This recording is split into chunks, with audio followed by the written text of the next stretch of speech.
Assalamualaikum warahmatullahi wabarakatuh. Saya Ngesti Dwi Junita dengan NPM 10120120128. Pada kesempatan kali ini saya akan memaparkan terkait dengan masalah perekonomian di Indonesia. Berdasarkan data dari BPS pada bulan Juli tahun 2020, negara Indonesia mengalami deflasi 0,01%. Apakah artinya daya beli masyarakat kita menurun? Salah satu faktor besar yang menyebabkan Indonesia mengalami deflasi ini, yaitu pandemi COVID-19, membuat daya beli masyarakat mengalami penurunan hingga 80%. Hal ini tentunya berdampak signifikan bagi pelaku usaha, baik itu mikro, kecil, dan menengah. Bahkan tak sedikit dari mereka yang mengalami kebangkrutan.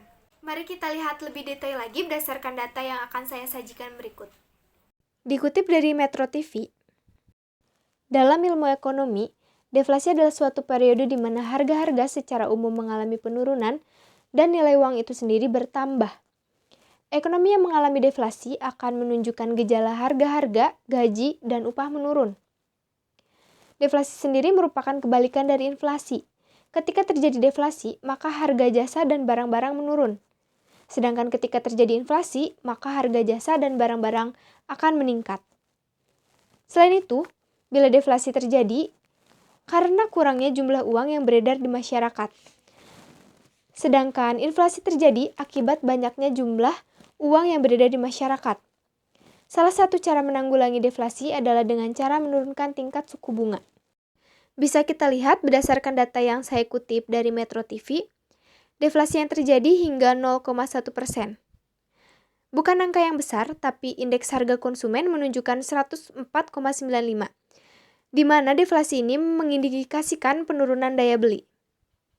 Kita lihat kembali bahwa 90 kota di Indonesia di mana 61 kota mengalami deflasi dan 29 kota mengalami inflasi.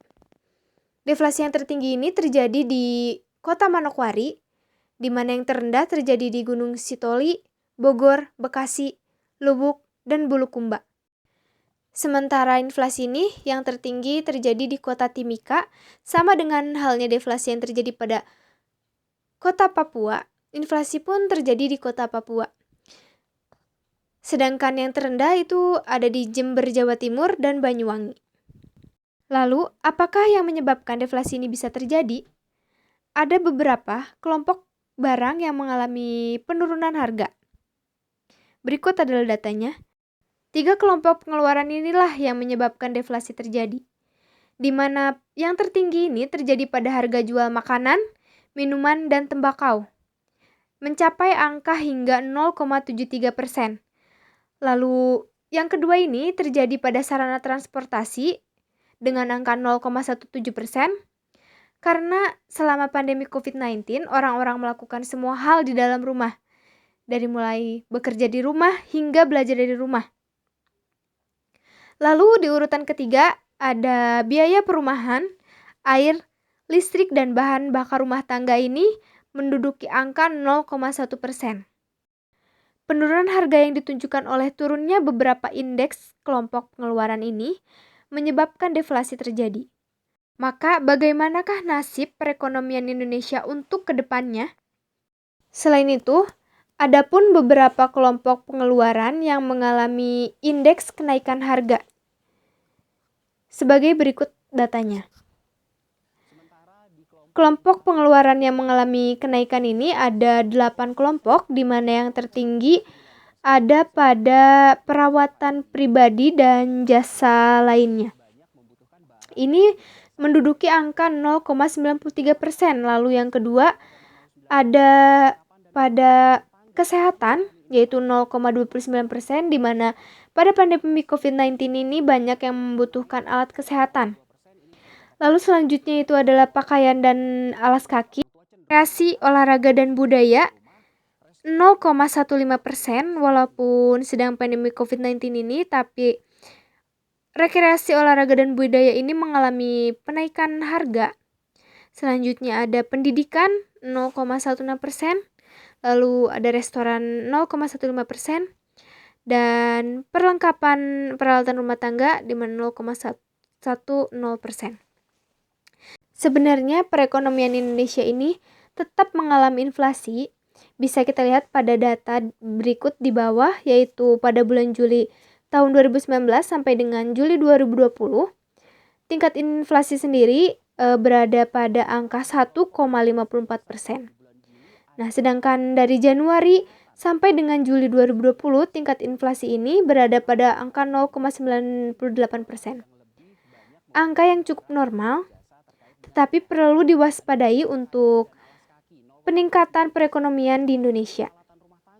Lalu, apakah upaya pemerintah untuk tetap menstabilkan ekonomi di Indonesia? Cara pemerintah adalah dengan mencairkan jaring pengaman sosial dari pemerintah.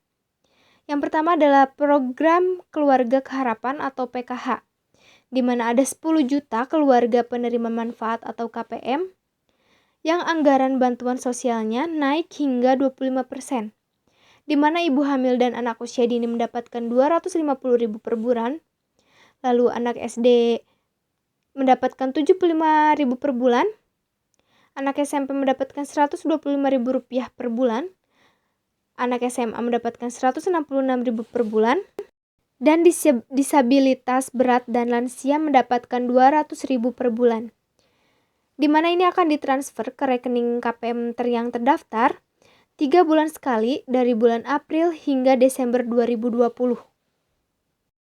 Yang kedua yaitu program Sembako Bantuan Pangan Non-Tunai atau BPNT. Di mana per KPM ini mendapatkan 200.000 per bulan. Lalu yang ketiga ada bantuan santunan kematian yang diberikan kepada keluarga ahli waris yang meninggal akibat COVID-19. Indeks bantuannya mencapai 15 juta rupiah per jiwa. Kemudian yang keempat ada bantuan sosial tunai atau BST, di mana ada 1,3 juta kakak di DKI Jakarta yang terdaftar. Indeks bantuan ini mencapai 600.000 rupiah per bulan untuk 3 bulan sekali. Lalu yang terakhir ada bantuan sembako. Sama halnya seperti bantuan sosial tunai atau BST, bantuan sembako ini diperuntukkan untuk 3 bulan sekali, yaitu di mana indeks bantuannya mencapai 600.000 per bulan, di mana hanya wilayah Bodetabek saja yang menerima bantuan sembako ini. Semoga langkah yang diambil pemerintah ini dapat menstabilkan perekonomian di Indonesia walaupun kasus COVID-19 di Indonesia ini terus meningkat. Menteri Dalam Negeri Republik Indonesia Tito Karnavian sendiri menjelaskan bahwa penanganan COVID-19 sejalan dengan pemulihan ekonomi. Pemerintah melihat antara krisis kesehatan dan krisis ekonomi tidak bisa dipisahkan.